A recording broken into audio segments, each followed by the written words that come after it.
Well, as we ease on into Friday on what's been another very busy news week, there are some more questions swirling in Washington this morning as a new report reveals there were a dozen versions of the now infamous administration talking points on Benghazi. Glad to have you with us on this Friday. I'm Jenna Lee. And I'm John Scott. ABC News is reporting that many of these changes came from the State Department and not from the intelligence community, contradicting what the White House said about those talking points last November.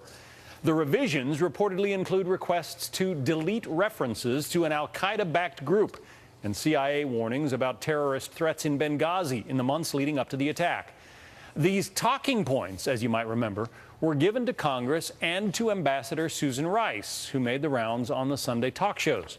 Chief Washington correspondent James Rosen joins me now with more. Break it all down for us, James. John and Jenna, indeed, I want to give you a kind of a guided tour through the drafting process for these talking points in real time, courtesy of this report by Jonathan Karl of ABC News, which in turn builds on documents first published by Steve Hayes of the Weekly Standard last week. This kind of tour will help us answer the question of how the UN ambassador pressed a false narrative about Benghazi on the morning of September 16, 5 days after the terrorist attacks that killed our ambassador to Libya and 3 other Americans. An early CIA draft of Rice's talking points produced Friday afternoon, September 14, stated, quote, "The agency has produced numerous pieces on the threat of extremists linked to al-Qaeda in Benghazi and eastern Libya. These noted that since April, there have been at least 5 other attacks against foreign interests in Benghazi by unidentified assailants, including the June attack against the British ambassador's convoy." The agency continued, "We cannot rule out the individuals had previously surveilled the U.S. facilities, also contributing to the efficacy of the attacks."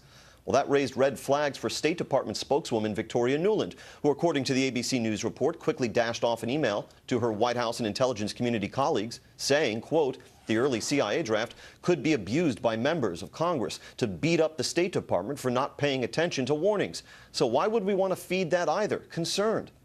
When the revised talking points still included references to the al-Qaeda-linked group Ansar al-Sharia as having been involved, Nuland sent another email warning, quote, "We don't want to prejudice the investigation."